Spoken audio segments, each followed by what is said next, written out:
tune in. Speaking the facts with Charlie and JR, and I remember that all by myself. I know. You didn't think, what day is it? I know. Where am I? I am JR, and I also remembered who I am, but I am JR. my lovely co-host and daughter over there, Charlamagne. How you doing, Charlie? Good, Dad. How you doing? Hey, I'm above ground. It's a good day. I have no complaints. That's right. You know, so we're gonna go ahead and get the usual housekeeping out of the way. Speaking the Facts with Charlie and JR is brought to you by Kiss Wealth Now. Taking care of all of your commercial and residential real estate needs. Not some, not half, but all of them. Of That's them. right. So That's right. tell them how to get Kiss Wealth Now, Charlie. So yes, if you want to create generational wealth for you and your family and actually show your family what a legacy is and how to get to it, then you definitely need to reach out to me, Kiss Wealth Now. My number 214-738-4913. And again, if you're looking out for me, Kiss Wealth Now, all together on all social media platforms. Again, that number is 214-738-4913. He remembered that all by himself. I did. I should have some kind of a treat after I know, right? Exactly.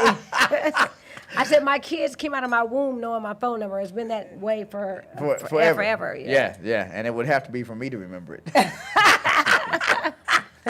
We're also brought to you by Kiss Health Now, because your health is your wealth. That's right. You know, without, you can have all the money in the world, but if you ain't taking care of yourself, it gets a lot harder to spend it. And we talk a lot about health on this podcast, and we are going to be doing so more in the future.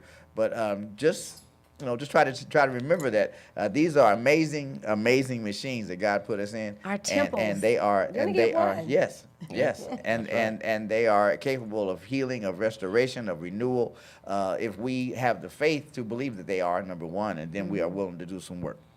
I believe. I forgot. I forgot the rest of the housekeeping. Yeah, our alter egos. Yeah. I got to say hello to our alter egos, the fly guy and the fly girls. I am. Don't call it a comeback because I've been fly. That's right. Over there, that's Fly Money. That's right. And in the back, you got Kim, our producer, aka This Shit's Fly. How you doing, Kim? Oh, we got. She got some do today. Hey. We got Taylor on the knobs and faders. How you doing today, Taylor?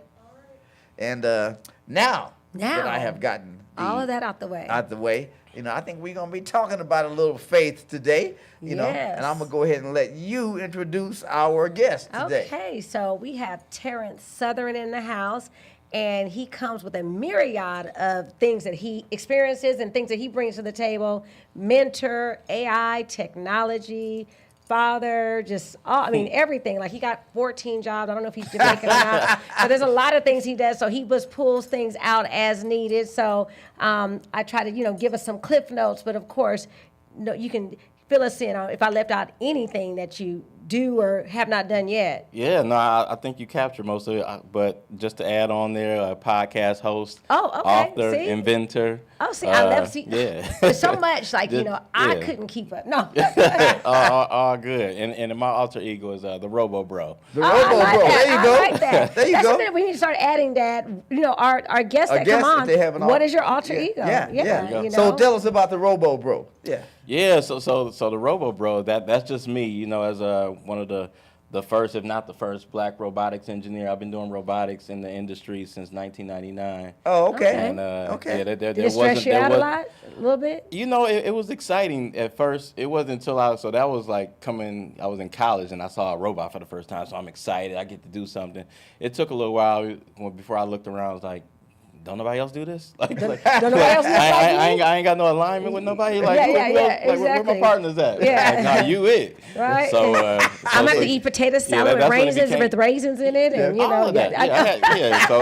No, I was not taught by anybody who looked like me, but I learned and had some really good people who mentored me. But as soon as I had things under my own strength and confidence to do it, then I started teaching others who did look like me, and that was in Detroit, Michigan.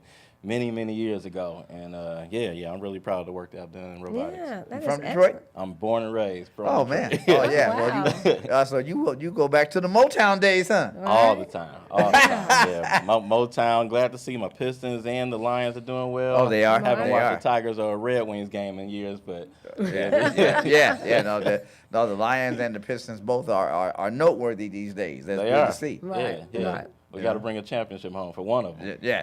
that's It should true. be the Lions, really. They had 2 chances already. Yeah, they did. I thought they were going to do it both times the last 2 years. But So all good. talking about football, I saw somebody. They're like, I just got a tattoo, and I'm going to show all the championships games that the Cowboys had won or played in since 1989. They had you have to do the new tattoos, and they had the lather on there. So they do the unveiling, and they're just doing this nice slow unveiling, and nothing there was was nothing there. And I was like, that was a good one. That's a good one.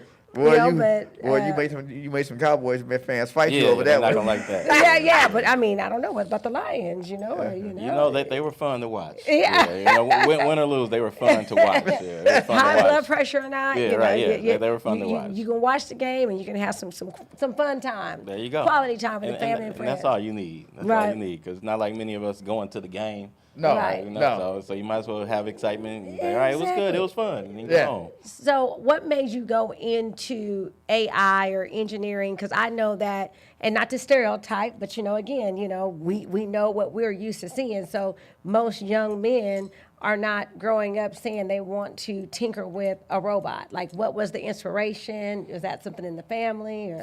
Nah, no family. I knew no engineers. 7th grade, I was in a math club, after school math club, and I was good at math. So, I had a teacher that believed in me and saw my gift in math and science. Then in 8th grade, I had my math teacher in 8th grade. She says, Mr. Southern, you should be an engineer. They make a lot of money. At that time, I planned on being a football player. That's what I'm saying. Like, I was a classic stereotype. statewide known baseball player, so I was like, I'm going to the league. Don't worry about it. High school got a little different for me, and as I approached graduation, it was like, so now what?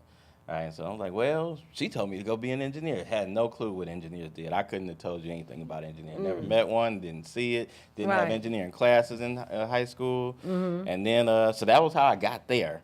It wasn't until I went to my internship at General Motors in Detroit, Michigan, and my mentor was a black man. And so my first engineer I met was actually a black engineer. Oh, okay. Oh, wow. And he said he was going to take me where I wanted to go. I said I wanted to be the best and the baddest engineer in the world. He said, well, if you listen to me, I'll take you there. And so we spent a couple summers at General Motors, and I came into GM at 2003 as a full-time employee. And 6 months later, I was the lead for the Hummer H3 project, and that's where it took off at. And then at that moment, his only request from me is that I taught some other kids. So instead of going to happy hour after work each day, I worked with some kids. And GM will tell y'all, GM, I'm doing helping somebody purchase a home right now that works for GM. And y'all got some drama out of GM. Y'all got a workout facility. I mean, and this all the everything. You talking about the union people with the union people. I'm just like, whoa, the drama that I hear that come out of GM. I'm like, whoa, like how do y'all have jobs? But see, y'all didn't have that in robotics. The engineers, y'all straight. Yeah, we got a whole nother world. Y'all focusing on the math and getting stuff out. I mean, I saw my share of drama in the plants, though. Yeah, I saw some things that was like, wow. I know, that would never happen. This is past Young and the Restless. Like, yeah, Yeah. You see some So things. give us one drama story from the plant. Oh, man. good thing you didn't ask me to say the one I heard. Because I'm not going to say that on the gosh, podcast. Where do I begin? Well, I'll keep it low. Well, I mean, this is High level is real bad. I could think of this one story, so just kind of thinking about the trajectory of excellence and how, it's sometimes not fair when you're a person of color and you're doing well, you're successful, everybody's watching, you cannot make any mistakes. True. I was told, because I had a mentor, I was told these things, and the statement was, don't give them a reason. Right? No matter what it was. Right. Like, I was one of those people that if we went to the bar, I'm not having a drink, right? Long as you know I don't drink. Yeah. But there was this one brother who was doing super well at General Motors, and he became plant manager of one of the buildings. He was one of the building general assembly manager, and how do you say? So there was a vendor that used to come into the plant all the time, and she was a supplier. Mm-hmm. She'd drop off parts, go to the next facility, I assume, or whatnot. I didn't know her, but it was just something that just kind of heard through the building. And then I guess he got into an affair with this woman. Mm. And so I guess he's over at the house one day, and the neighbor comes to tell the husband. He said, "Hey, I like that new Cadillac that's in your driveway." He said, "Next time you see that Cadillac, call me." Right? I'm like, all right, well, long story short, eventually, so he saw that Cadillac. The husband came, he saw that Cadillac, comes home, and then, so, of course, managers had their own vehicles, right? Yeah. GM vehicles, company vehicles. Mm. And so all of a sudden, he had to leave the vehicle there because he ran out the house. He ran. Yeah. He was being chased. He probably was out somebody else's crib. Right. He ain't had much to deal with. He had the best outfit on that don't have to be ironed or nothing. What happened there?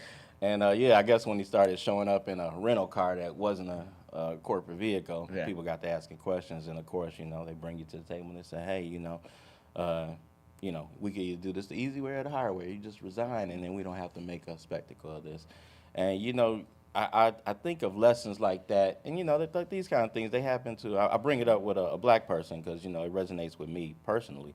But same things happen with the men, the women, the white men. It doesn't matter. It happens with all of them. But I share that story because that was one of those moments where I was able to go back to my mentor and be like, "I see what you mean." Don't give a reason. If that was somebody else, Terrence, it might not have went that way. Somebody might have covered for them. Right. They might have. He was out the door the next day. His family's ruined. Everything. And so it was those kind of things that would happen around me that I was always like, okay, this is a lesson. It's a lesson, right? This is a lesson. Definitely You're supposed learn to for receive someone this else. And know that, this could happen to you too. Yeah. So just, and it's hard.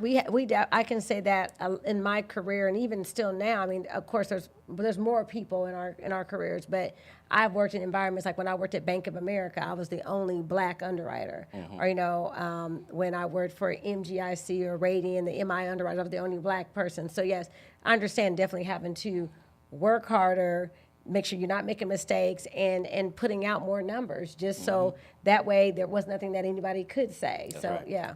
And I just want to say for anyone that might be listening is that somebody has to carry the torch. I mean, if you are in that situation as a black person, as a black man, as a black woman, and you are on a job where you are the only one, be willing to carry that torch, because if you do, maybe the person coming behind you won't have it so bad. That's true. But somebody's got to pick up that torch and carry it. And I too have been in that situation at AeroGround. I was the only black executive, the only one.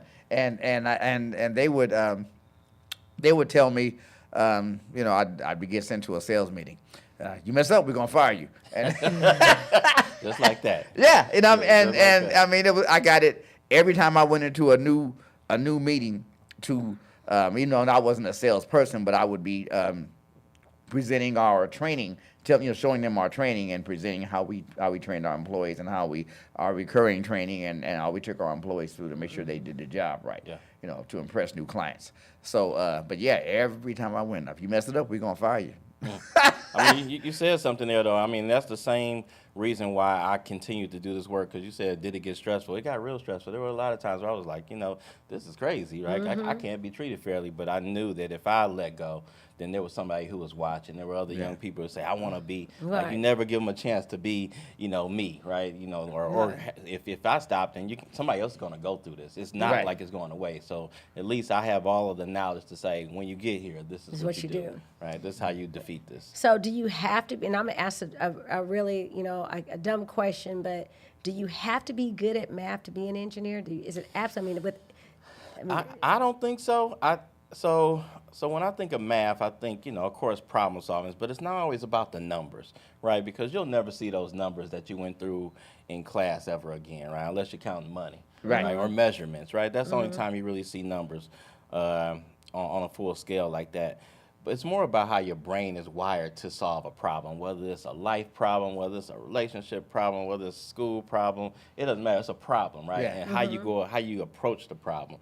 Like, how do you gather all your information, right? You get a story problem. You say, I'm missing information. I don't have what I need to solve this. It's the same way when it comes to being an engineer. It's like, okay, what's missing? Let me make sure that the air is on, the power is on. Okay, I can't figure this out. Or do I have everything that I need?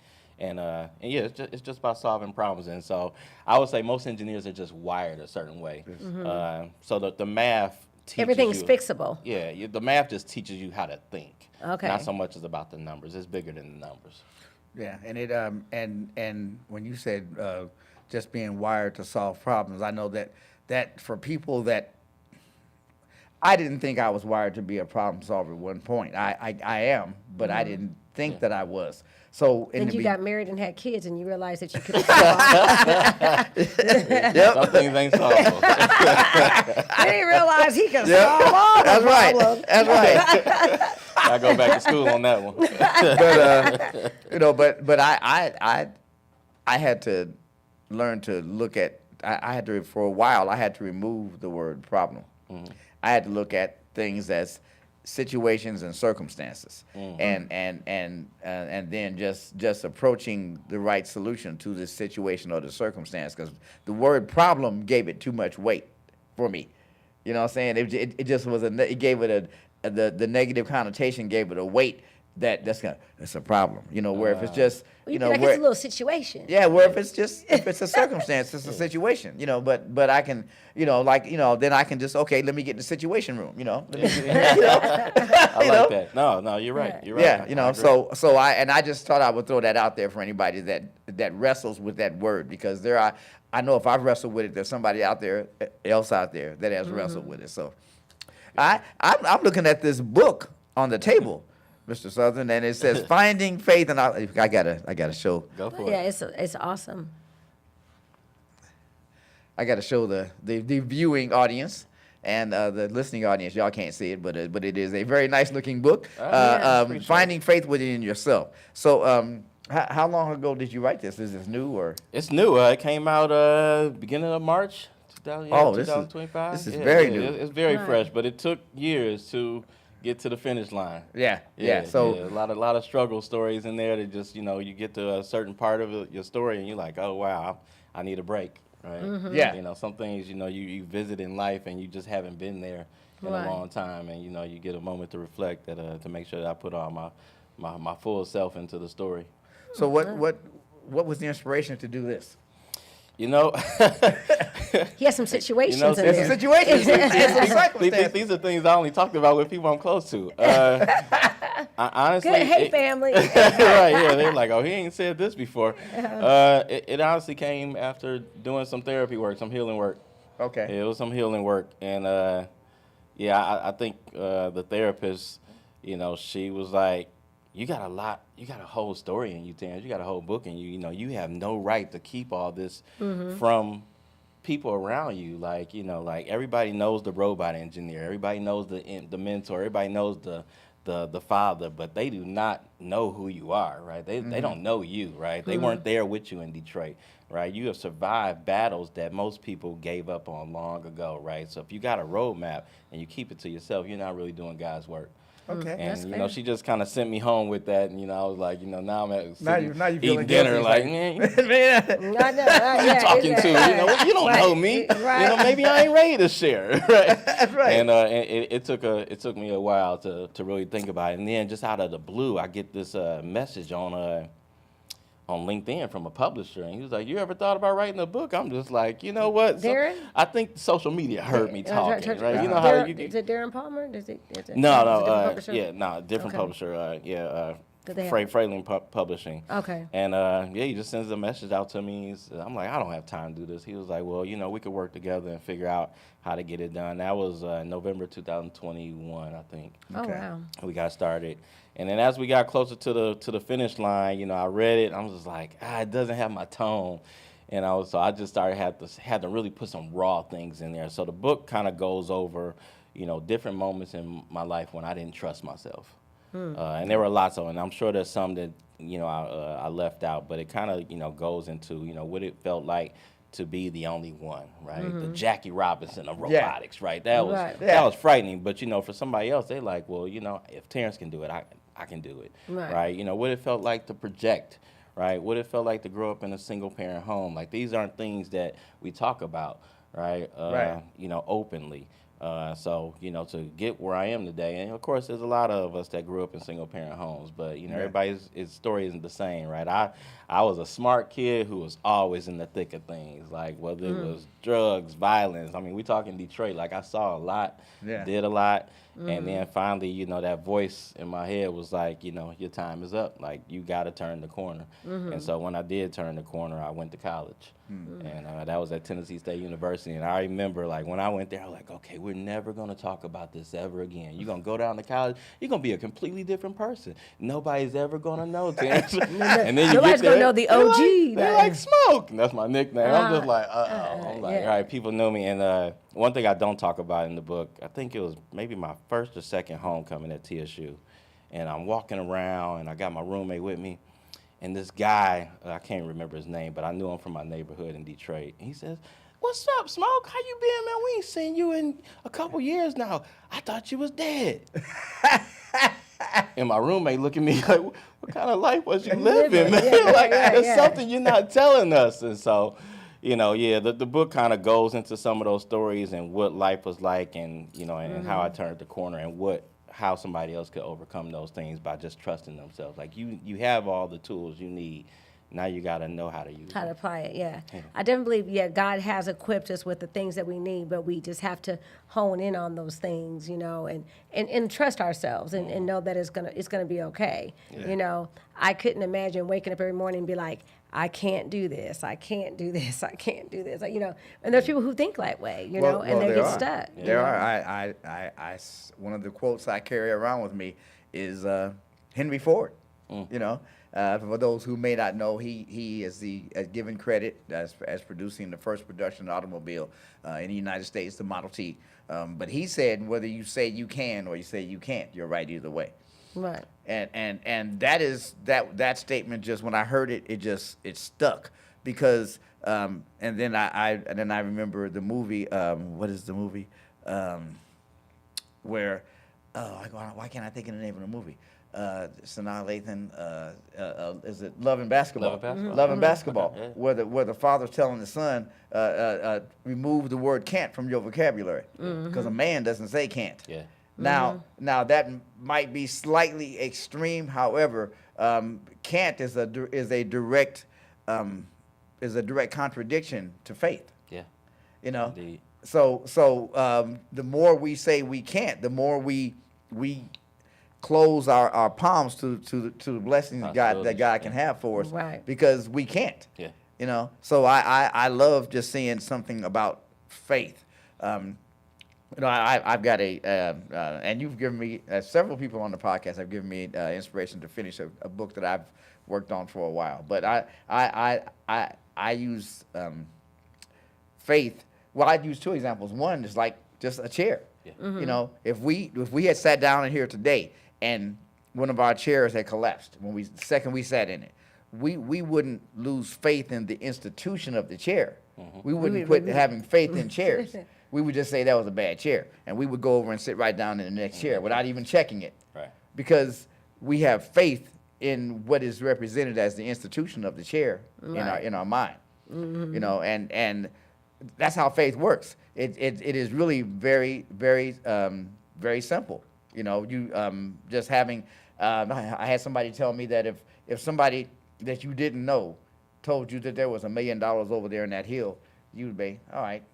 Yeah. But if your mentor had told you there's $1 million over there in that hill, you'd have been like, so when are we going to get it? Let's go. Yeah. So it is faith is really the foundation of our existence, and people they'll sleep on that. Yeah. I'm gonna say, like, one of those circumstances, right? No problem. Circumstances, right? And that I spoke about in my book deals with epigenetics, right? And where that is the DNA, the trauma built into your DNA. Yeah. Right. And so, what I realized while I was writing the book is that some of the things that we do, some of the things that we say, some of the things that we feel or think, maybe it's not our fault. Yeah, it's innately within us. It's in us, but it is our responsibility to get it out of us. Right. Yeah. We get to a point like you can remove this from your body. A book that I've had for years now, I just finished reading it this morning, was As a Man Thinketh. And it says the exact same thing, is that, you know, you're right and you're wrong, and you're correct on both of them. Because if you're thinking it and you're feeling it, then it's going to come out of you. Right. But if you tell yourself that I'm about to go be a millionaire, then you're gonna feel that, and you're gonna do that, right? You know, and so when you put clean things into your body, into your mind, clean things come out. That's true. That's true.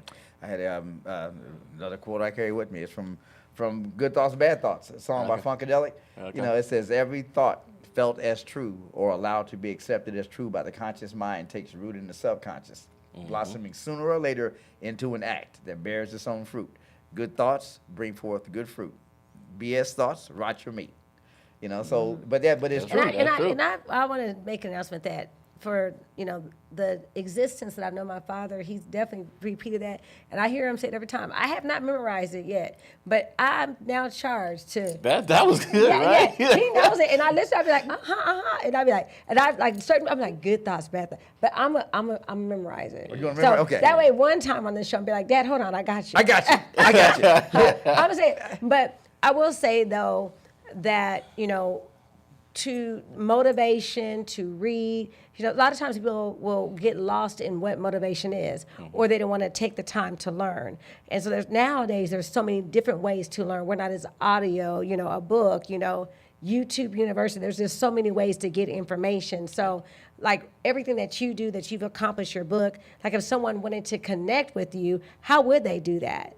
Oh yeah, I'm pretty easy to reach, and the reason being is because I know what it was like to not know where to go. So, you know, whether it's a 8-year-old kid or whether it's an 80-year-old adult, I'm easy to reach and I will respond. But, you know, I'm on social media. I'm on Facebook.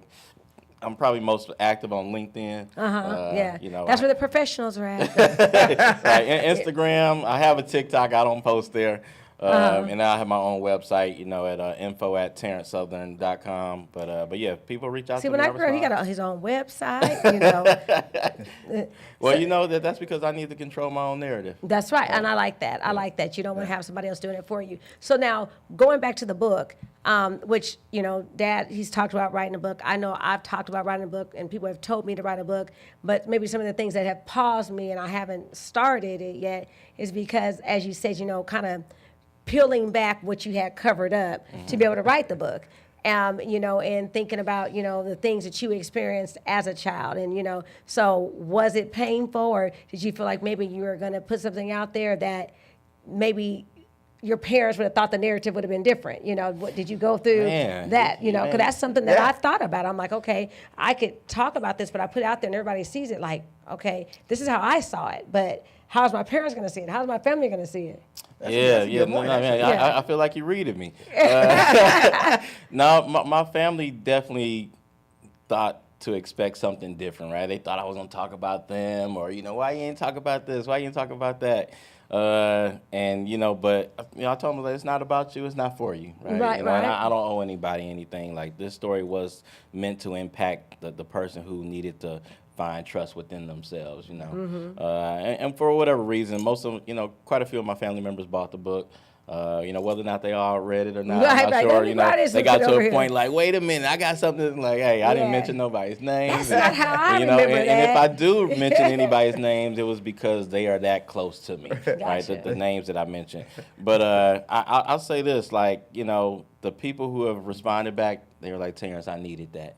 Right, I didn't know I needed that, or I just can't see you like that. Like, I didn't know you in that moment in your life, right? And so it's like, they were like, man, like I can't imagine you, but because I know you're telling the truth after you went through these and you've gotten here, like, I'm so proud to know you, right? There was a young man who at a school in Fort Worth.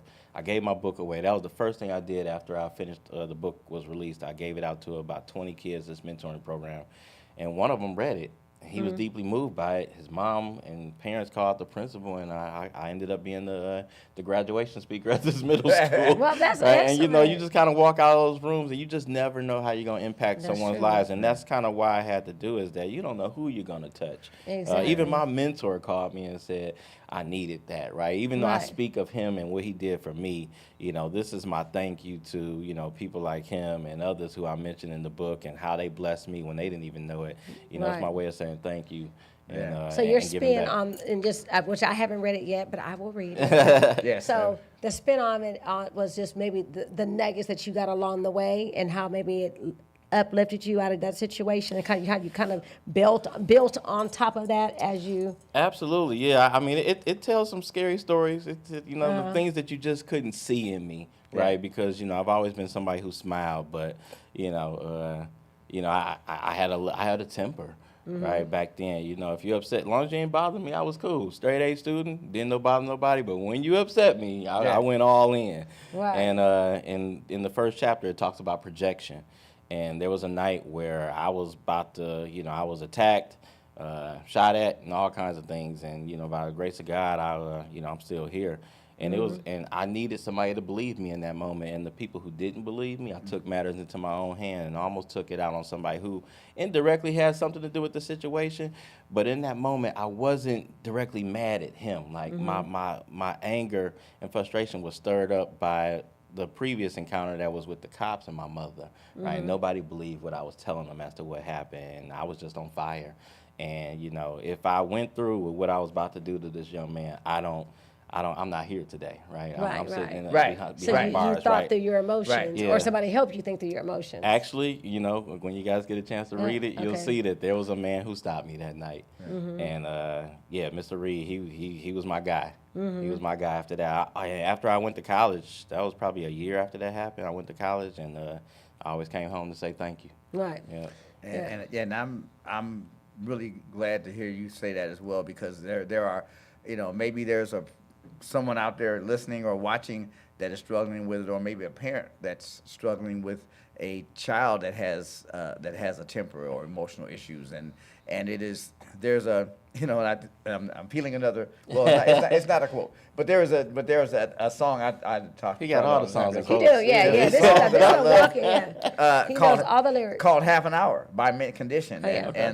and the hook of the song says it only takes a half an hour to do something that you can't undo. It'll change your world. Yeah. And it in that moment of you not doing what you were thinking to do, just, I mean, I that is powerful, because, you know, it, like you said, it so easily could have gone the other way. Yeah.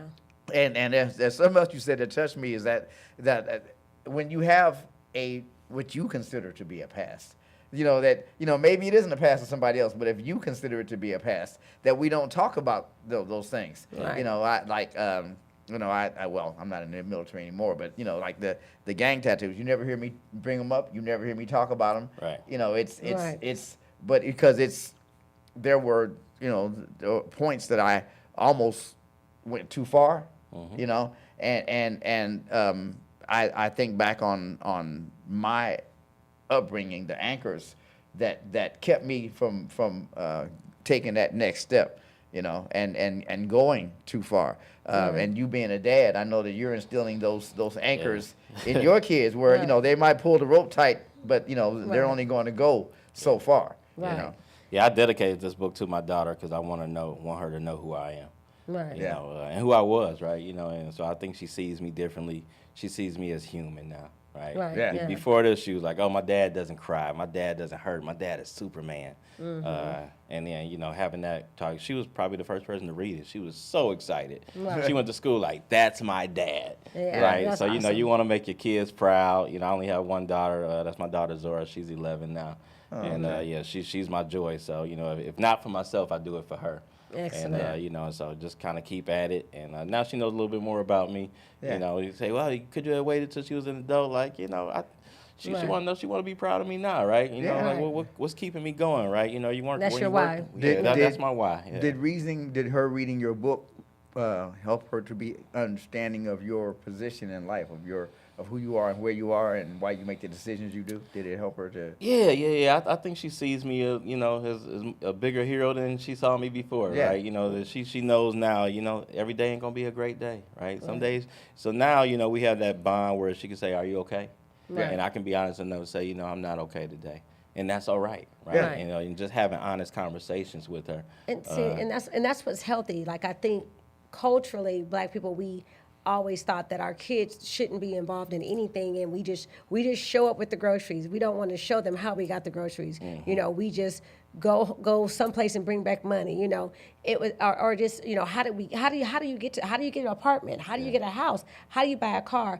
We culturally leave our kids out of those things, and our counterparts do not. Correct. They bring their children along the way. If they go buy crack, I'm just teasing, but they're gonna take the kids with them. If they go, I'm just saying, if they, all the negative things, their kids are right. But I'm being honest, they're right there. Right. We are left out. So, I can say there's some things that I saw when I was a kid that I probably should not have seen, but then when it came my way, and actually now I can say I probably should have seen it, because when those things came my way, then I could say, no, you know what I mean? Because I understood that it could impact my family's legacy. It can impact my legacy. What is it that I want people to know about me? Right. The things that I want them to know about the family. So it's good that you made your daughter part of this book so she can understand what legacy is. That's right. And that's what's important, So, we've got to bring our kids to the table. We've got to show them how things work, so that way they're not having to catch up, and we won't keep being behind. Right. And just I just as a tool to help you communicate with yourself and then with your family.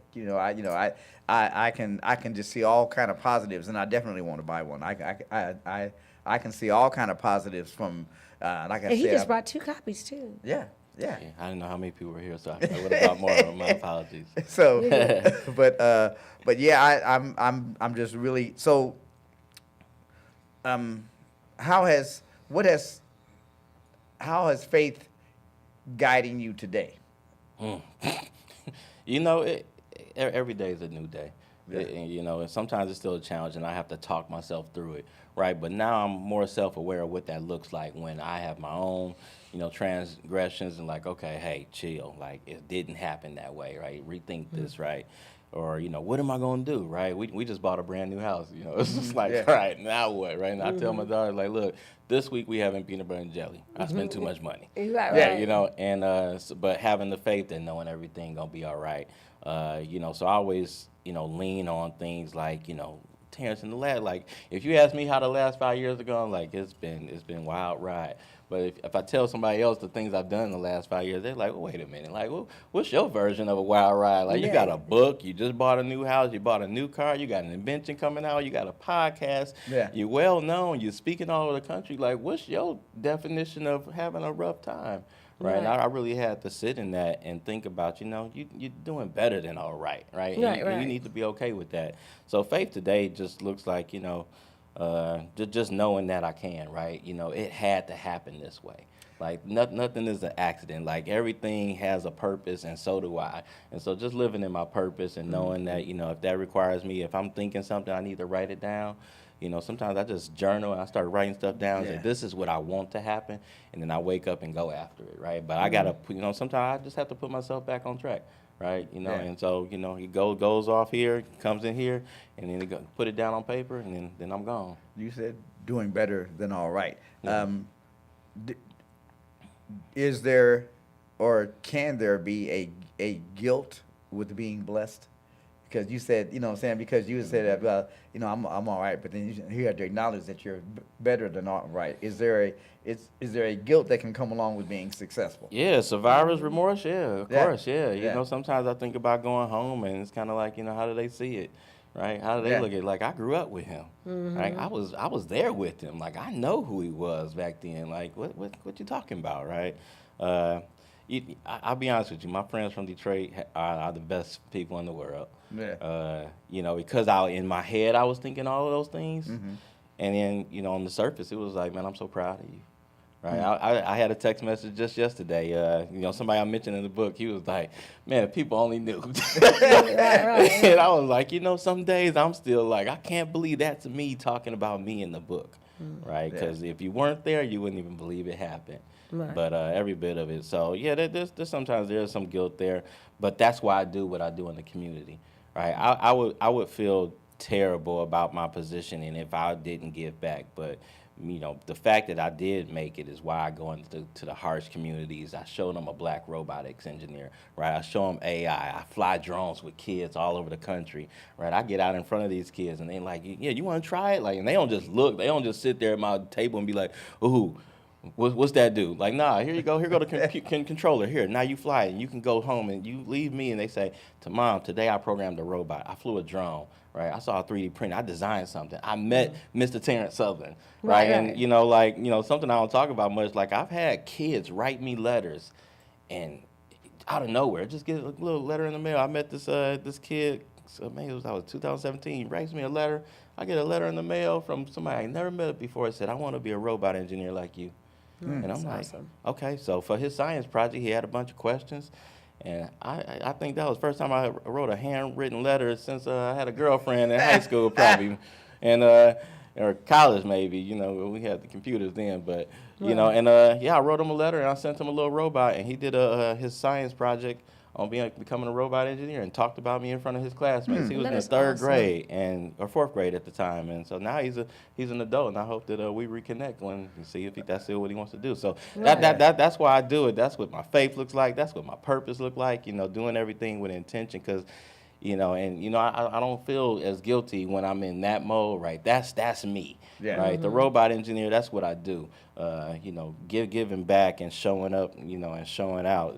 That's part of me being me. Because if I hide it, then I'm hurting somebody else who's watching. Right.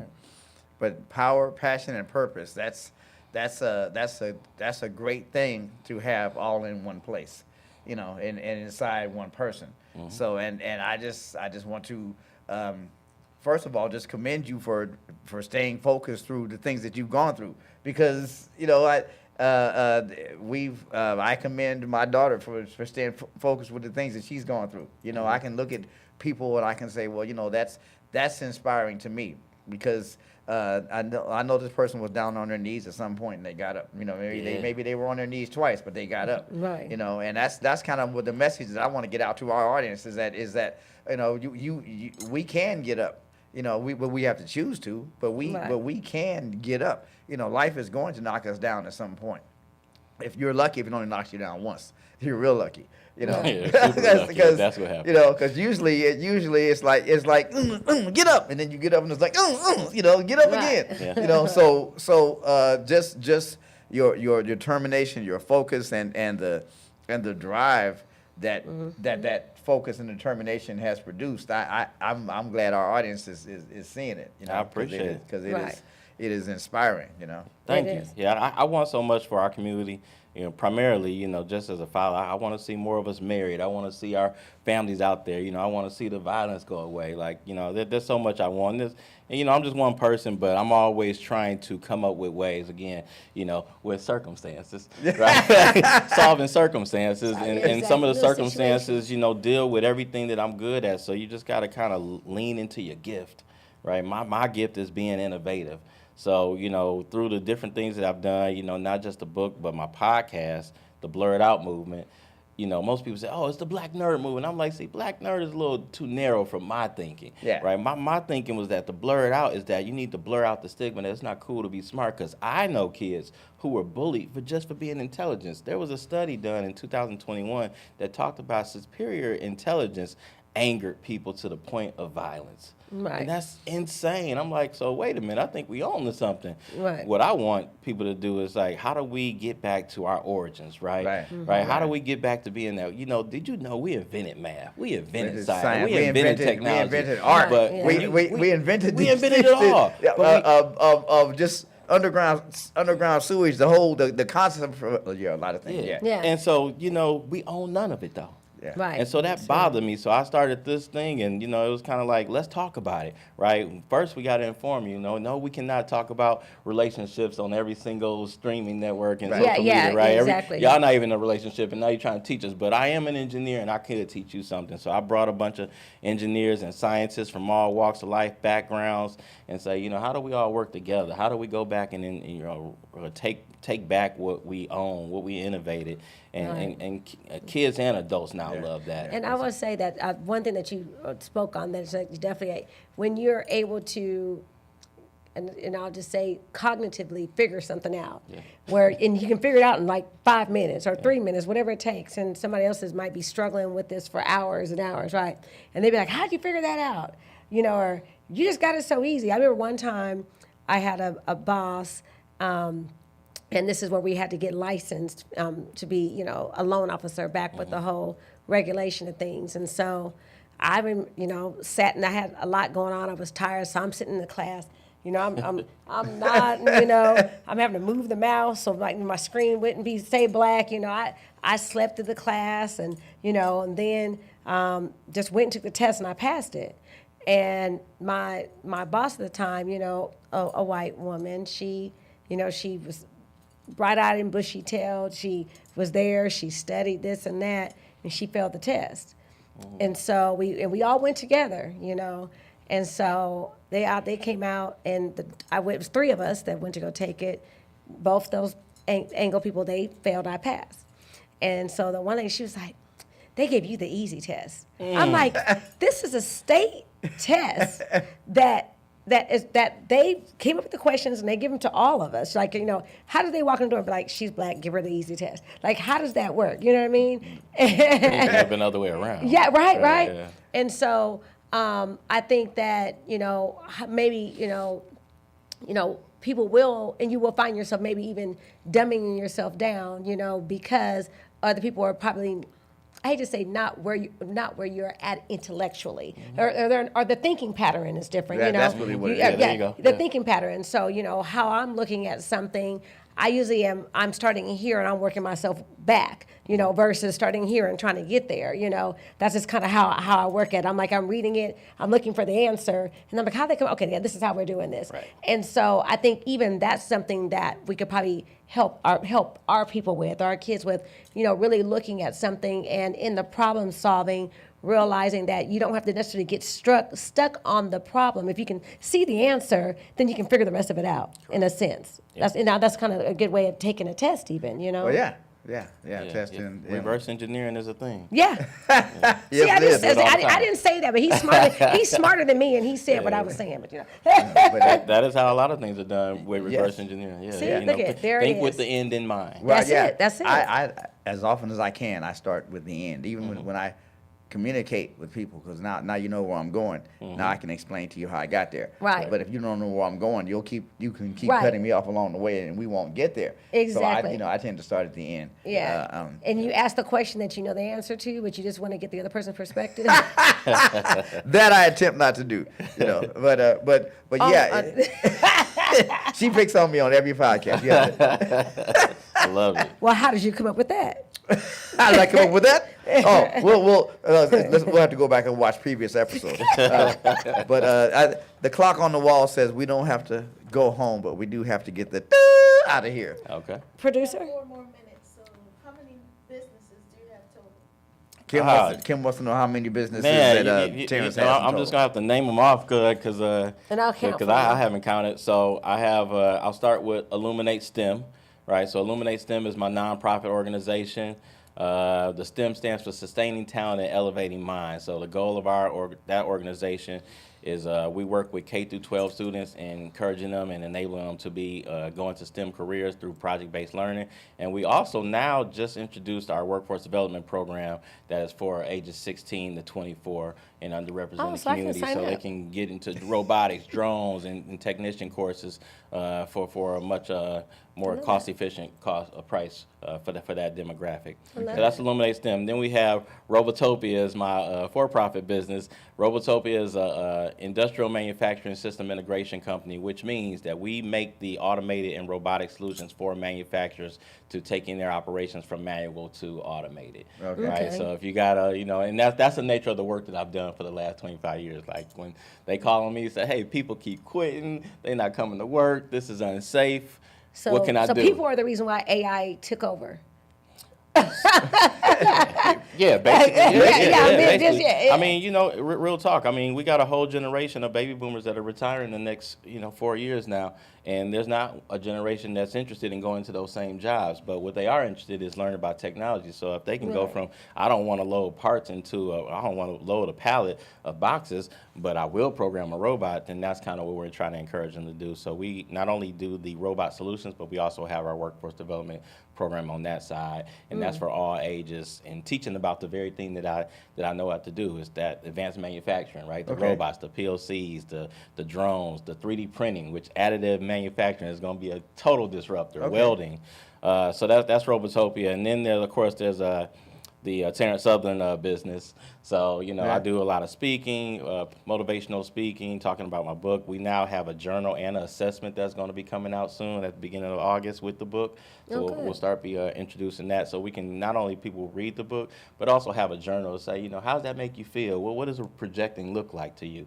What are you aware of who you are? Who are you? And do you know your purpose and your goals? So I really want to speak to the readers directly through the journal as it reflects on the things that are in the book. I have to get with you off camera because I have some things I've worked on in one of the workshops, and I was actually doing these workshops in California. A program I developed called Life System, and I was actually doing it in California for a while. And one of the things where I would start, I would ask a person who they were, but I wouldn't let them tell me what they did for a living or their name. Yeah.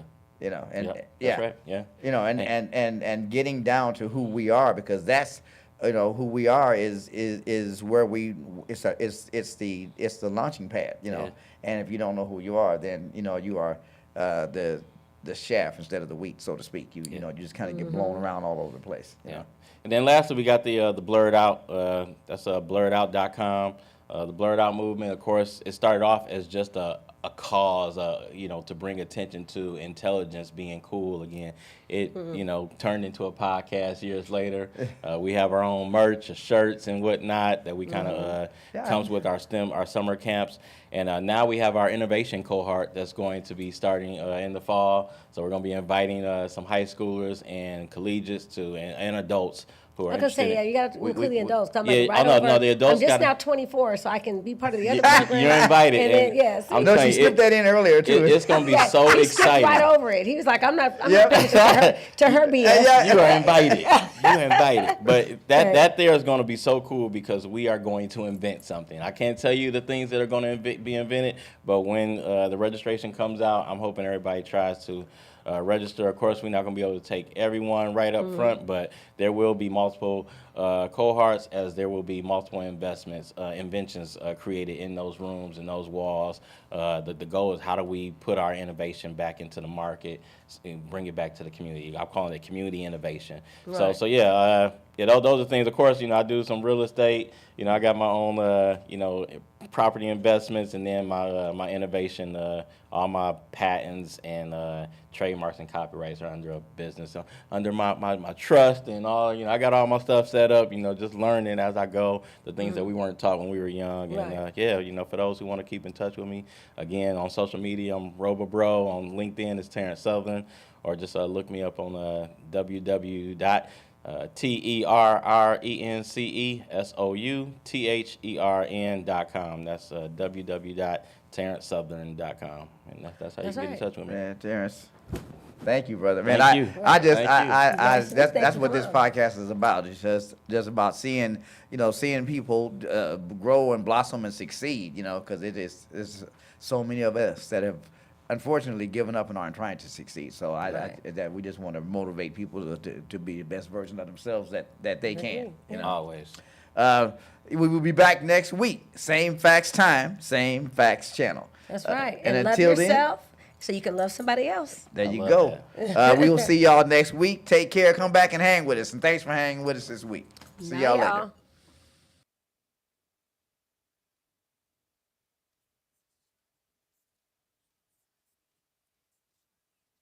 Broadcast each week on Wednesday at 7 p.m. from Fishbowl Studios. Log on to hear us speaking the facts on current events, family, and finances. So be sure to log on each week on Wednesday at 7 p.m. to catch Speaking the Facts with Charlie and JR. Tune in.